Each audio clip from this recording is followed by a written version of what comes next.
All right, hello, welcome to the podcast. It's Dr. Joe Blake here with you this afternoon, this morning. Actually, it's morning time here in Arizona, afternoon over there in Georgia. Just want to welcome everyone. This is the On Point podcast here with Doctors Joe Blake, Joe Blake Jr. and Joe Blake III. My son is here with us. I'm going to bring him on in a moment here. I hope everyone is having a well day. It's a holiday weekend, but we're still all about making things happen for our lives financially, getting things going financially, and I hope everyone is having a well and prosperous weekend here. Son, I'm gonna bring you on here in a moment here. Let's see where we at. There you go. All right, Joseph, how you doing, son? I'm doing excellent. How about yourself? Good. So last week we had the Mastermind May, and I'm going to put that up on the website so everybody can get a chance to download it. And that's a premium cost there for Mastermind May. You got some great insights there. How did you like that, son? And how did Amy get some insights from that? How was that for you last week? I mean, it was very insightful. Had us thinking about finances from a different perspective, and you threw some biblical knowledge in there as well. So it was just a different approach to finances, and made us think differently. That's good. It's good. So I know you're there with your mom just now, and you're going to do some work there and everything. But so today we're going to be talking about finishing part 2 of lessons learned from School of Hard Knocks. Sometimes we have to go through some tough things in life and make us learn. But before you take off and take care of things with your mom, what insights do you want to kind of familiarize folks with, or just feedback you want to give from learning from lessons of hard knocks? Yeah, sometimes the hard knocks give the best lessons. I can speak from a real estate perspective. I kind of invest part time, and I've had a few ventures, and they weren't successful. I went to negotiate. I thought it was going to be a slam dunk deal, and then there's some hiccups along the way. There's things that I don't see, whether or not with the financing, or there's things with the property that don't line up. I had issues with appraisals, and for one reason or another, the deal doesn't work out. But instead of, and sometimes you take a loss, but instead of taking it to heart, giving up and say, hey, this is not for me, I just take it as a lesson learned. What did I do what could I've done differently, or what did I do wrong? And, I learned from that, and, for the next deal, I exercise more caution, and I'm a little bit more wiser when I'm trying to negotiate something. Okay. Yeah, see, that's what happens sometimes. You run into those sticky points in business, sticky points in what in your career, what you're doing, and you want to get around those next time, because All things happen for a reason. All things happen for a purpose. And when it comes along, you gotta learn from it. So the next time you face it, you won't have to. You'll be able to get around it or get past it when those things happen because they come back around the second time. Right. Um, as a matter of fact, I wanted to show you this before you step off, son. Okay. But these are um, some things that happen in. These are four different current economic trends that are happening, and sometimes people don't see those trends when they happen. But these four trends that are out there, it says rising inflation rates, unemployment trends, the stock market, interest rates hikes, and supply chain disruptions. That's what's happening right now in the economy. That's what's happening. So you got the interest rate rising, you got unemployment trends. All those things are current things that are happening right now in the market. So with that being a factor, I mean that happened before. So what do you think of some things that you can just pick one? So if you got interest rates that's rising, you got uh, the stock market volatility. What do you Hmm. think are some things you can hedge against that? I mean, lender. I'm thinking from like maybe a banking perspective. Lenders are going to be less likely to extend loans to consumers, and then as a result of that, consumers are going to not going to be purchasing as much, and going to be a disruption. There's going to be a disruption in the marketplace. Right. But doesn't that time pass? Yes. It does. Hmm. So we know it comes, but it's only a season. It's only a season. We just got to bear with it for a little bit because it does pass over. And now sometimes people see that and then they think that the world it's going to end, it's going to be over, and you can't do anything. But it's just a season. But you got to bear that season. You got to that's where the financial knowledge comes in. That hopefully you have some things set aside so you can get past that season, so that season goes forward. The season goes over. So you know, but that's what people are facing right now. So I just wanted to point that out and know that those times come, but those times don't stay. They pass over. They pass. So, all right, son. I know you got to take care of your mom and everything. So if you want, you can either stay with us or you can go ahead and take care of your mom, and then we just I'll take things over from here. Okay, I'll stick with you. I'm just put you in the background, and I'll be back on towards the end, maybe. Okay, awesome. All right, you can do that. All All right. right. So as we press on here, let's go to the next slide. Now, here it says knowing the impact of the ripple effects of the actions that are out there. So you got to know the influence or the positive things and the non-positive things that may happen in the environment. So we mentioned those four aspects that are currently facing the economy right now, and people know that those things are out there.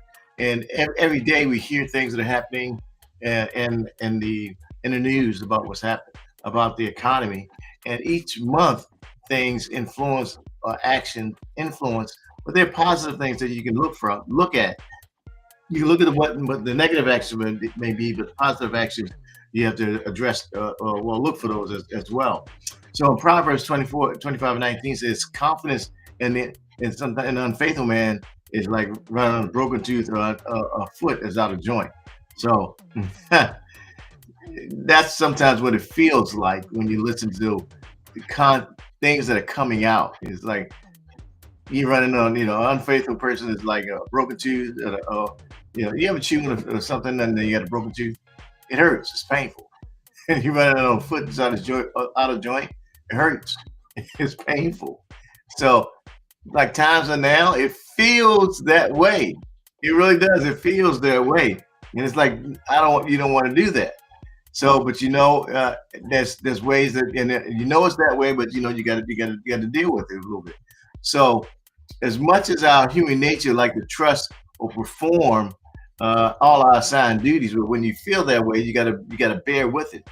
So the internal forces within us kind of inhibit our ways of wanting to do things, but to successfully complete those tasks is you want to complete those tasks in time or within budget, but it's hard when you face those you're facing that calamity, so to speak. So um, part of it is that when you invested in building a supportive network that helps you get through those tough times.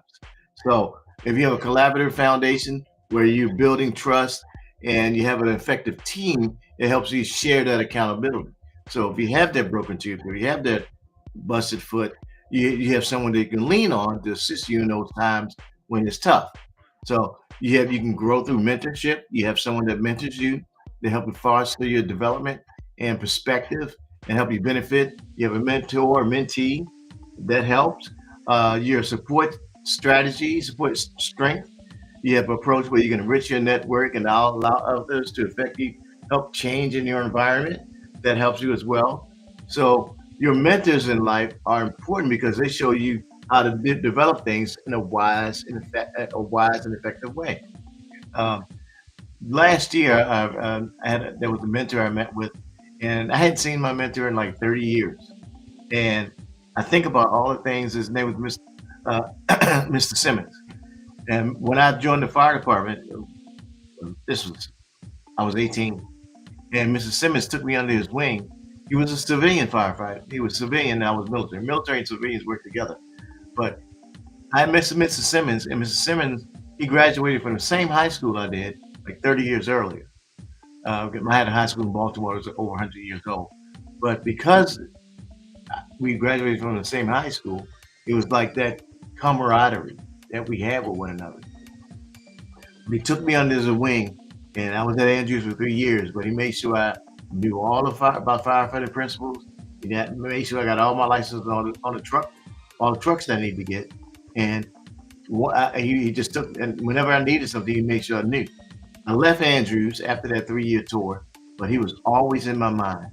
And I didn't see Mr. Simmons until the year before, I think it was the year before last, 30 years later, but he was always in my mind. All the things that I learned about being a man, being a firefighter, that mentorship lasted that long. So that supportive network was in me for that long. So that's how a mentor helped you in that life. So other than that, now you were in the military too. Did you have a mentor like that you looked at maybe in your life as well, outside of your daddy? I know it was a mentor for you, but Um,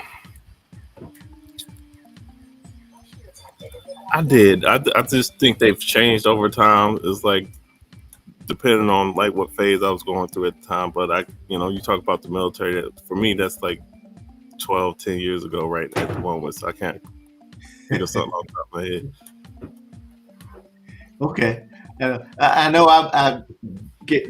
I give you everything, son. I give you me and everything, but it's like sometimes there's one person is like that in your life that can do that.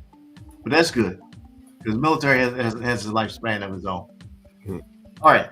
So the necessity of adaptability in changing environments. Got to be adaptable in a changing environment, and that also helps you from a financial standpoint too. So you got to embrace changing of growth.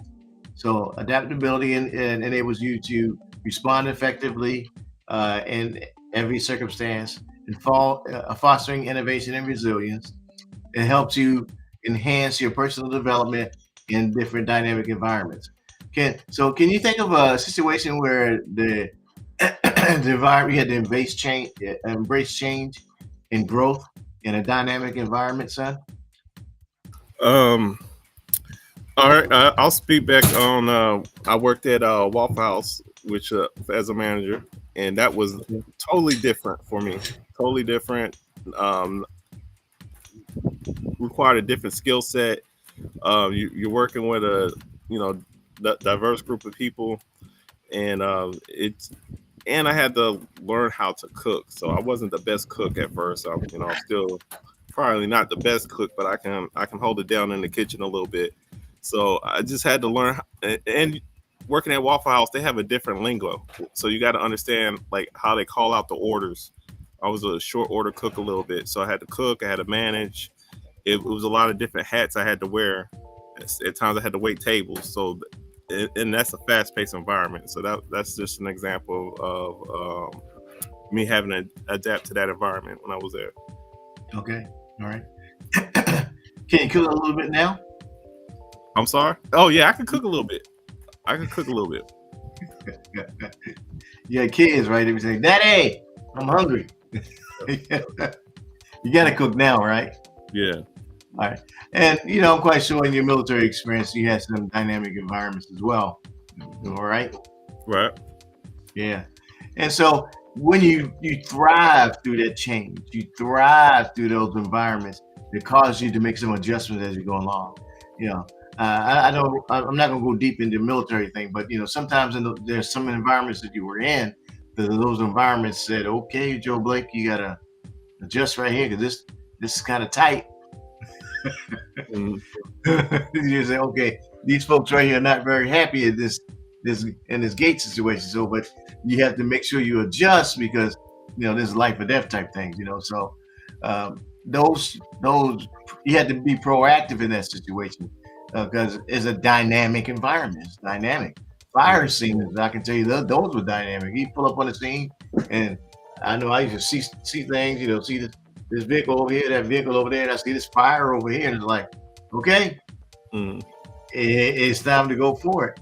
So when you have those dynamic environments, it cause you to adjust. All right, section 3, he talks about applying lessons to future endeavors. All right, so strategies for implementing hard knock lessons. 1, reflective learning process practices. So you engage in structural reflections, analyze your past experiences to identify key lessons to inform future decision making and enhance your personal growth. Part 2 to that, goal-oriented action plan.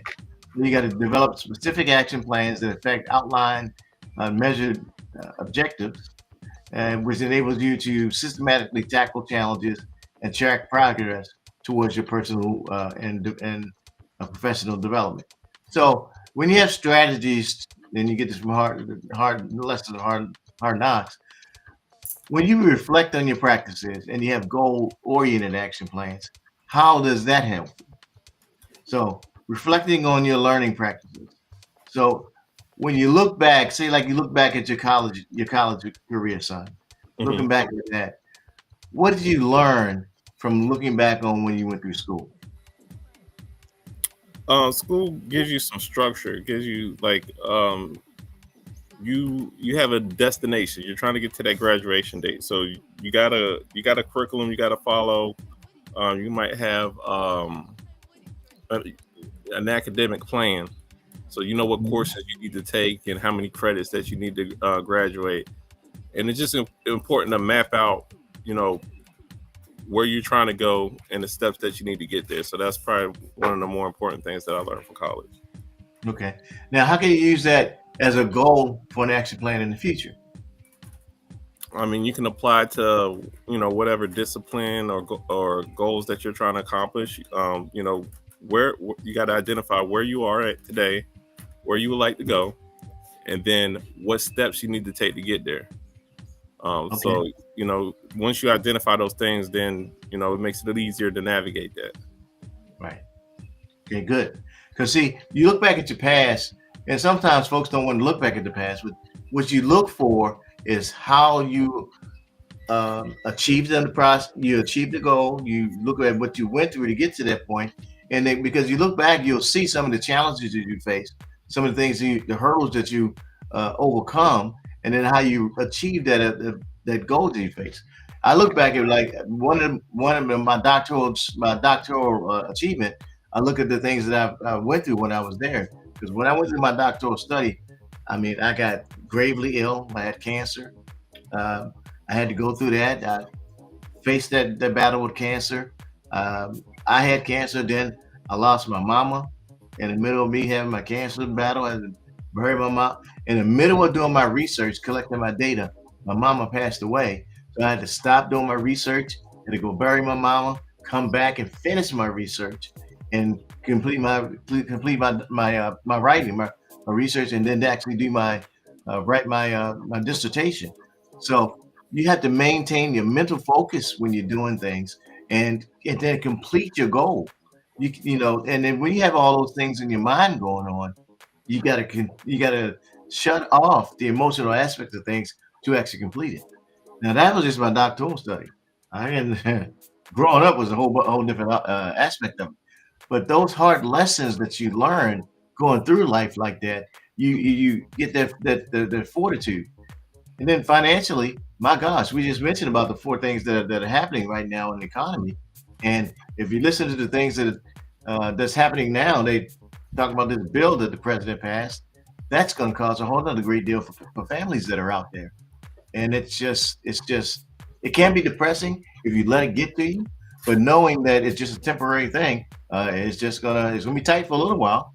You got to buckle up, tighten up, buckle up and ride it out. But it will pass. But you just got to tighten it up for a little bit. All right. Creating personal development plans, important for self reflection, goal tracking, and feedback mechanism. So we talked about the reflection and then the goal tracking. Feedback. How do you get your feedback, son? What do you think is a good place for people to get feedback from, basically? Get it from your peers or your mentors, and I mean, I mean that's mainly where I get it from. My peers. Feedback, mentors, Mhm. and aren't you a part of a networking group as well? I am. Yep. Yeah, networking groups help. Mhm. I mentioned earlier we were talking. I had a one-on-one with uh, uh, Dr. Carl, that I met in a networking group, and she does work with. I'm going to have her on a podcast as well in another couple of weeks. She does emotional literacy for children, Mhm. and I thought that was a good thing to have. So she does emotional literacy for children. We do financial literacy for adults. And when you're sharing with other professionals and you get feedback from different levels like that, that feedback mechanisms help one another in their growth. Her children are teenagers. So, and I don't have teenagers anymore. I remember when y'all were teenagers. Yeah. Yeah, I remember you and your brother, y'all came Uh, over here and y'all said, Dad, let's take it. Well, your brother said this. Dad, let's go out to the court so I can cross you up. You know what happened, right? Did you cross your brother up? uh, Yeah. I beat y'all the first game and I said, all right, I quit.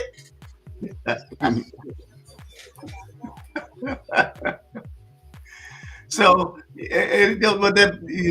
but having a creative personal development plan where you get to the self reflection, you get the goal techniques, you get the feedback mechanism, that's how it all works together.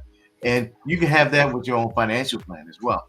mhm. The feedback, you get the feedback from your financial coach, your financial planner, and your investment professional. You get that to help yourself move forward in your financial life.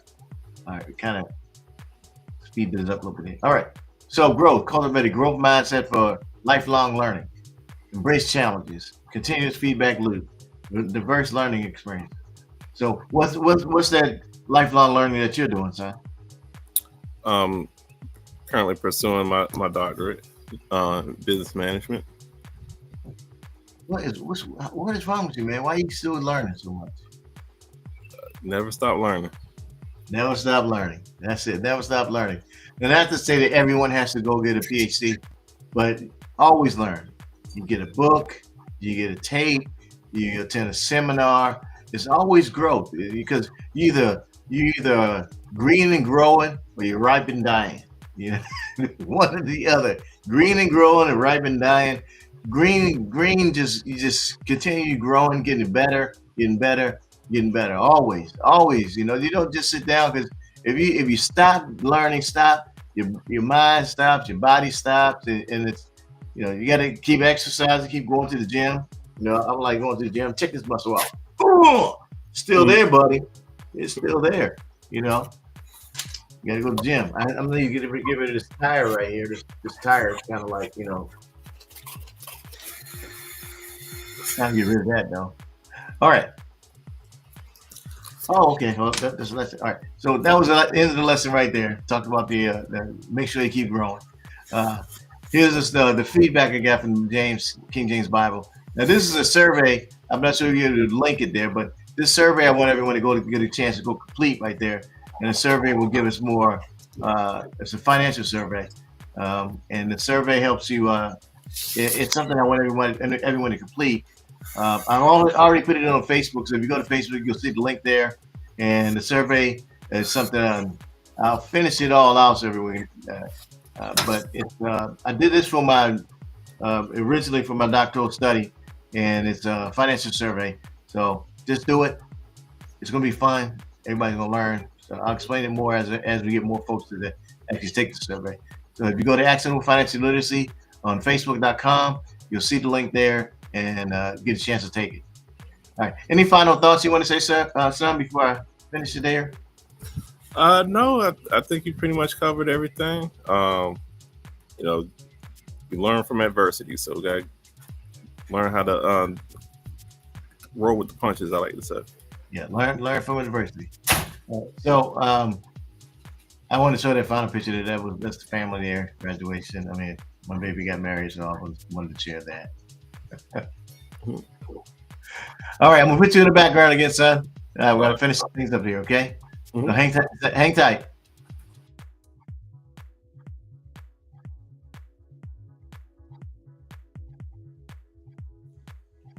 All right, want to remind everyone that you can scan the code there. You can download the Financial Legacy book. That's the second edition. First edition was Financial Literacy. Literacy lasts a lifetime. Legacy lasts for generations. So you download the book and follow us. The third book is coming out in another couple of years, maybe 1 year, a year from now, and that's going to be Financial Legend. And so the whole idea that God gave me is in three books. First one is a gold edition. This is the sapphire edition, and then the third one is going to be the emerald edition. And all those books help develop a financial roadmap for an entire family and the whole entire family to build the financial wealth from one generation to the next. So download that book there. And the next thing I want you to kind of remember as well is to like and subscribe to the channel. You can scan this. You can scan that code there, and that gives you the actionable app. I'm having a little issue with the app, but you can still scan it and save that scan so you can download the app as well. So like and subscribe to the channel and get the word out more about accidental financial literacy from the On Point podcast, and that would be great also. So here we have so that's what we have for you for this week. Next week we're going to have another dynamic class, another great podcast with some more information about financial literacy. I'm glad you were able to join us. Again, I'm your host, Dr. Joe Blake Jr. and my son, Dr. Joe Blake III. I can't wait till my son finishes. That's such a blessing. I'm so proud of him doing this thing as well. Again, thank you for being here, and we look forward to seeing you next week. Same place, same bat channel, and all that good stuff. Y'all have a wonderful day, and we'll see you again next week.